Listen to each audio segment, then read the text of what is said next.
എല്ലാവർക്കും ഗൂഗിൾ ഷീറ്റിന്റെ മൂന്നാമത്തെ വീഡിയോയിലേക്ക് സ്വാഗതം. നമ്മൾ ഇന്നിവിടെ നോക്കുന്നത് ടേബിൾ കൊണ്ട് കുറച്ച് കാര്യങ്ങളാണ്. അതിൽ ഡ്രോപ്പ് ഡൗണും ഓട്ടോ കളറിങ്ങും ഓപ്ഷനും ഒക്കെയാണ് ഇന്ന് പ്രധാനമായിട്ട് പഠിക്കുന്നത്. അപ്പോൾ വീഡിയോയിലേക്ക് പോകാം. ഇവിടെ കുറച്ച് ടെക്നിക്കുകൾ ഞാൻ പറഞ്ഞു തരുന്നുണ്ട്. ഇത് ഒരുപാട് പേർക്ക് അറിയാവുന്നതാണെങ്കിലും അറിഞ്ഞുകൂടാത്ത ആൾക്കാർക്ക് വേണ്ടിയിട്ടാണ്. അപ്പോൾ ഇതിലൊന്നാമത് ഞാൻ ഈ ടേബിളിൽ നമുക്ക് റീജിയൻ ഉണ്ട്, ഐറ്റം ഉണ്ട്, റെപ്രസെൻറ്റേറ്റീവ്സ് ഉണ്ട്, യൂണിറ്റ് കോസ്റ്റ്, ടോട്ടൽ. ഈ മൂന്ന് കാര്യങ്ങൾ ഇൻപുട്ട് ചെയ്ത് ഈ മൂന്നെണ്ണം സെലക്ട് ചെയ്ത് കൊടുക്കുന്ന രീതിയിൽ ടേബിളിനെ നമുക്ക് ഒന്ന് ഫോം ചെയ്തെടുക്കണം. അപ്പോൾ അതെങ്ങനെ ചെയ്യാം എന്നാണ് പറയുന്നത്. അപ്പോൾ ആദ്യം നമ്മൾ region, item, unit cost, total എന്നിങ്ങനെ ഉള്ള വിവരങ്ങൾ ചേർത്ത് ഒരു ടേബിൾ ഹെഡിങ് ഉണ്ടാക്കുകയാണ് ചെയ്യുന്നത്. ടേബിൾ ഹെഡിങ് ഉണ്ടാക്കുമ്പോൾ നമുക്കറിയാം ഓരോ ടേബിളിലും ഓരോന്നിനും പ്രത്യേകം വലിപ്പങ്ങളാണ്, വീതികൾ ഉണ്ടാവും. ഇങ്ങനെ വീതികൾ കൂടുതലും കുറവും ഒക്കെ വരും ഐറ്റത്തിൻ്റെയൊക്കെ നെയിം അനുസരിച്ച്. ഇവിടെ എങ്ങനെയാണ് അത് കൂട്ടുന്നതെന്ന് വെച്ചാൽ, ഒരു ടേബിളിൽ എ എന്നും ബി എന്നുള്ള ടേബിൾ, ആ എയുടെയും ബിയുടെയും ഇടയ്ക്ക് ഒരു സ്പേസ് ഉണ്ട്. അവിടെ നമ്മൾ മൗസ് കൊണ്ടുവയ്ക്കുമ്പോൾ തന്നെ രണ്ട് സൈഡിലോട്ടും ആരോ വരുന്ന രീതിയിൽ വരും. അതിൽ ക്ലിക്ക് ചെയ്ത് നമുക്ക് അങ്ങോട്ടും ഇങ്ങോട്ടും ഡ്രാഗ് ചെയ്ത് കഴിഞ്ഞാൽ ഇതിൻ്റെ വീതി കൂടും. ഇതൊരു വഴിയാണ്, വേറെ വഴിയുണ്ട്. അത് നമ്മൾ അടുത്ത ഓരോ പല വീടുകളിലും പഠിക്കും.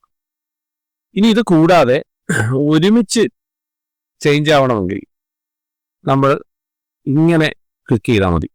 അതായത് എല്ലാ കോളങ്ങളും സെലക്ട് ചെയ്തതിന് ശേഷം ഓട്ടോമാറ്റിക്കായിട്ട് ഒരുമിച്ച് അഡ്ജസ്റ്റ് ചെയ്യുന്ന രീതിയിൽ ഏതെങ്കിലും ഒരെണ്ണത്തിൽ ക്ലിക്ക് ചെയ്ത് ഇങ്ങനെ വലിപ്പം കൂട്ടിയാൽ എല്ലാം ഒരുമിച്ച് തന്നെ കൂടും. ഇനി ഡബിൾ ക്ലിക്ക് ചെയ്യുകയാണ് അതിനകത്ത്, ഓട്ടോ ഫിറ്റ് ആവും. അതായത് എത്രത്തോളമാണോ ആ ടെക്സ്റ്റിന്റെ വലിപ്പം അത്രത്തോളം വലിപ്പത്തിലേക്ക് അത് വന്ന് ചേരുന്നതാണ്. അപ്പൊ നമ്മൾ ഇങ്ങനത്തെ ഒരു നോർമലിൽ ഒരു വീതി കൊടുത്തു. എന്നിട്ട് അടുത്തതായിട്ട് നോക്കാം, നമുക്ക് region, east, central, south, west, north എന്നിങ്ങനെയാണ് റീജിയൻ ഉള്ളതെന്ന് വിചാരിക്കുക. അപ്പോൾ അത് നമുക്ക് ഡാറ്റ സെലക്ട് ചെയ്യാനുള്ള ഓപ്ഷനായിട്ട് കൊടുക്കണം. അതിനുവേണ്ടി എന്ത് ചെയ്യാമെന്നാണ് നമ്മളിവിടെ നോക്കുന്നത്. അതിനാദ്യം രണ്ട് വഴികളാണുള്ളത്. ഒന്ന്, നമ്മൾ ഈ ഡാറ്റ ടൈപ്പ് ചെയ്ത് ഇട്ടിരിക്കുക ഒരു വഴി, വേറൊരു ടേബിള്. രണ്ടാമത്തെ വഴി, നമ്മൾ ഈ ഡ്രോപ്പ് ഡൗൺ സെലക്ട് ചെയ്യുമ്പോൾ നേരിട്ട് ഡാറ്റ ടൈപ്പ് ചെയ്ത് കൊടുക്കുക എന്നതാണ്. അപ്പോൾ ഞാൻ രണ്ട് വഴിയും ഞാനിപ്പോൾ പറഞ്ഞു തരാം. അതിനായിട്ട് എവിടം വരെയാണോ ഡാറ്റ ഈ ഡ്രോപ്പ് ഡൗൺ വരേണ്ടത് അവിടം വരെ നമ്മൾ സെലക്ട് ചെയ്ത് കൊടുക്കുക. ഇപ്പം നമുക്ക് ഈ 2 മുതൽ 22 വരെയുള്ള കോളങ്ങളിലാണ് വരേണ്ടത്. ഡാറ്റ മെനുവിൽ ക്ലിക്ക് ചെയ്യുക. ഡാറ്റ വാലിഡേഷൻ എന്ന ഒരു ഓപ്ഷൻ ഉണ്ട്, അതിൽ ക്ലിക്ക് ചെയ്യുക. അപ്പോൾ വലത്തെ അറ്റത്തിൽ ആഡ് റൂള് എന്ന ഒരു ഓപ്ഷൻ വരും, അവിടെ ക്ലിക്ക് ചെയ്യുക. ക്ലിക്ക് ചെയ്തിട്ട് നമുക്കിവിടെ ടൈപ്പ് ചെയ്ത് കൊടുക്കാം ഡയറക്റ്റായിട്ട്. North, south, add another item കൊടുത്തിട്ട് വെസ്റ്റ്, ഈസ്റ്റ്, സെൻട്രൽ, ഡൺ കൊടുത്താൽ അത് ഇവിടെ ക്ലോസ് ചെയ്ത് മാറ്റാം. അപ്പോൾ അതാ ഇവിടെ ഇങ്ങനെ ഒരു ഡ്രോപ്പ് ഡൗൺ സെലക്ട് ആയി വരുന്നതാണ്. നമുക്ക് ഇഷ്ടമുള്ള ഐറ്റം അതിൽ നിന്നും സെലക്ട് ചെയ്തെടുക്കാം. അപ്പോൾ ടൈപ്പിങ്ങിൻ്റെ അല്ലെങ്കിൽ ഡാറ്റ എൻട്രിയുടെ മറ്റൊരു രൂപമാണ് നിങ്ങളിപ്പോൾ കണ്ടത്. അതായത് ഡ്രോപ്പ് ഡൗൺ വഴി സെലക്ട് ചെയ്ത് കൊടുക്കുന്നു. ഇനി ഞാൻ വീണ്ടും ഡാറ്റ വാലിഡേഷൻ എടുത്തിട്ട് റിമൂവ് ആൾ കൊടുത്താൽ അത് മൊത്തം റിമൂവ് ആയി. വീണ്ടും മറ്റൊരു മെത്തേഡുണ്ട്, ആഡ് റോൾ. അതിനകത്ത് ഡ്രോപ്പ് ഡൗൺ എന്നുള്ളതിൽ ഡ്രോപ്പ് ഡൗൺ ഫ്രം റേഞ്ച് എന്ന ഓപ്ഷൻ കൊടുക്കുക.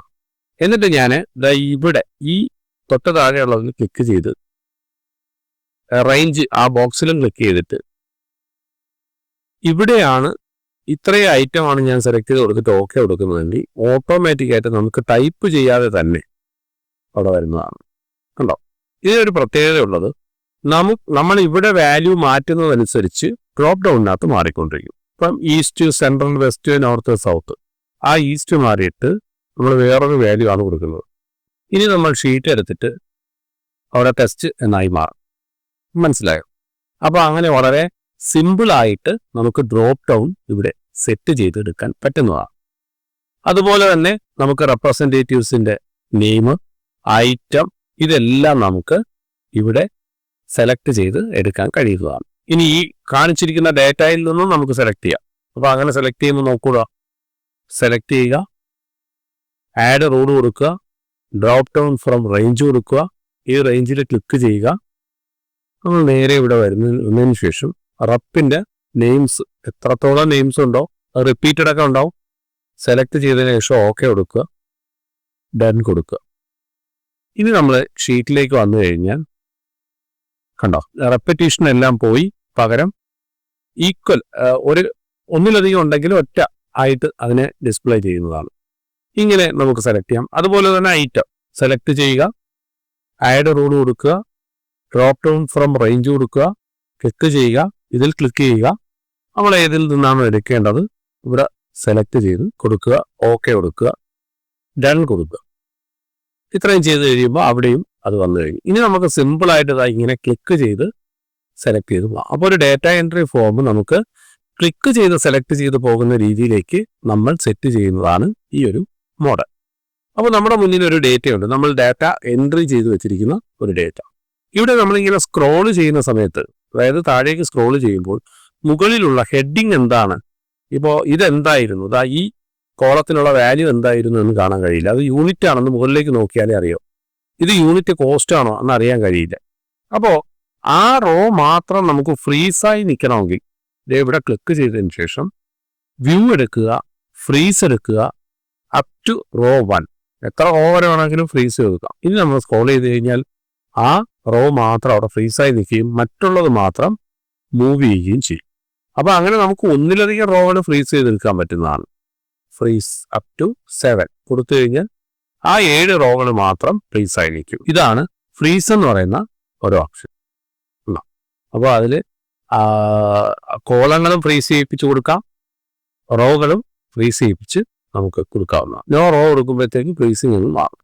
ഇനി കോളം ആണെങ്കിലും ഇവിടെ നിന്ന് ഇങ്ങോട്ടേക്ക് ഈ എ എന്ന് പറയുന്ന കോളം സെലക്ട് ചെയ്യുക, ഫ്രീസ് കൊടുക്കുക, അപ് ടു കോളം എ. നമുക്ക് ഇങ്ങോട്ടേക്ക് സ്ക്രോൾ ചെയ്ത്, ഇതിപ്പോൾ ഒന്നിലധികം ഈ ഒരു പേജിന് അപ്പുറത്തേക്ക് കോളങ്ങൾ ഇല്ലാത്തതുകൊണ്ടാണ്. ഇത് നിങ്ങൾ വലത്തേക്ക് സ്ക്രോൾ ചെയ്ത് കഴിഞ്ഞാലും റീജിയൻ എന്ന് പറയുന്ന കോളം ഇവിടെ നിലനിൽക്കുന്നതാണ്. അപ്പോൾ ഇങ്ങനെ കോളത്തിനെയും റോയിനെയും നമുക്ക് ഫ്രീസ് ചെയ്ത് നിർത്താൻ കഴിയുന്നതാണ്. ഇനി മറ്റൊരു പ്രധാനപ്പെട്ട ഒരു സംവിധാനവും കൂടി ഈ വീഡിയോയിൽ പറയാം. അതായത് കണ്ടീഷണൽ ഫോർമാറ്റിംഗ് എന്ന് പറയും. കണ്ടീഷണൽ ഫോർമാറ്റിംഗ് എന്ന് പറഞ്ഞാൽ ഇവിടെ പെൻസിൽ വന്നിട്ടുള്ള എല്ലാ കോളങ്ങളും, എല്ലാ സെല്ലുകളും, അതായത് പെൻസിൽ എന്ന് എഴുതിയിരിക്കുന്ന എല്ലാ സെല്ലുകളെയും നമ്മൾ ഒരു പ്രത്യേക കളർ കൊണ്ട് ഐഡന്റിഫൈ ചെയ്യിപ്പിക്കാൻ പോവുകയാണ്. അപ്പോൾ അതിന് നമ്മൾ ഇത്രയും സെലക്ട് ചെയ്യുക, ഏറ്റവും അവസാനമുള്ള ഡേറ്റ വരെ സെലക്ട് ചെയ്യുന്നു, ഫോർമാറ്റ് മെനുവിൽ ക്ലിക്ക് ചെയ്യുന്നു, കണ്ടീഷണൽ ഫോർമാറ്റിംഗ് ക്ലിക്ക് ചെയ്യുന്നു, ഈസ് നോട്ട് എംപ്റ്റി വലത് സൈഡിൽ അത് മാറ്റിയിട്ട് text is exactly pencil colour ഒരു പ്രത്യേക കളർ കൊടുത്തു, ഡൺ കൊടുത്താൽ പെൻസിൽ എന്ന് എവിടെയെല്ലാം വന്നിട്ടുണ്ടോ ആ കളറെല്ലാം മാറി. ഇത് മാറ്റി പെൻസിൽ മാറ്റിയിട്ട് അവിടെ പെണ്ണെന്ന് ടൈപ്പ് ചെയ്താൽ ആ കളർ അങ്ങ് മാറിപ്പോകും. എൻ്റർ കീ പ്രസ് ചെയ്താൽ കണ്ടോ, ഇതും ബൈൻഡർ എൻ്റർ കീ പ്രസ് ചെയ്യുമ്പോൾ ആ കളർ ഓട്ടോമാറ്റിക്കായിട്ട് മാറും. ഇതിനെയാണ് കണ്ടീഷണൽ ഫോർമാറ്റിംഗ് എന്ന് പറയുന്നത്. ഇത് ഒരു റോയിൽ മൊത്തം, അതായത് ഏതെങ്കിലും ഒരു റോ പെൻസിൽ, ഒരു കോളത്തിൽ പെൻസിൽ, ഒരു സെല്ലിൽ പെൻസിൽ ആണെങ്കിൽ ആ റോ മൊത്തവും ഈ നീല കളറിന് വരുന്ന രീതിയിലും സെറ്റ് ചെയ്യാം. അപ്പോൾ അങ്ങനെയുള്ളത് കുറച്ചുകൂടി അഡ്വാൻസ് ആണ്. ഈ ഓട്ടോ ഫോർമാറ്റിനകത്ത് തന്നെയാണ് ആ ഓപ്ഷൻ ഉപയോഗിക്കുന്നത്. അപ്പോൾ എല്ലാവർക്കും ഈ ഒരു ഓപ്ഷനുകൾ, ഞാൻ ഈ പറഞ്ഞ ഓപ്ഷനുകൾ എല്ലാവരും ഒന്ന് പ്രാക്ടീസ് ചെയ്ത് നോക്കുക. ടേബിളുകൾ വളരെ ഭംഗിയായിട്ട് ഉപയോഗിക്കാൻ പഠിക്കുക. അപ്പോൾ അഡ്വാൻസ് ആയിട്ടുള്ള ഓപ്ഷനുമായിട്ട് വീണ്ടും കാണാം, മറ്റൊരു വീഡിയോയിൽ കാണാം. നന്ദി, നമസ്കാരം.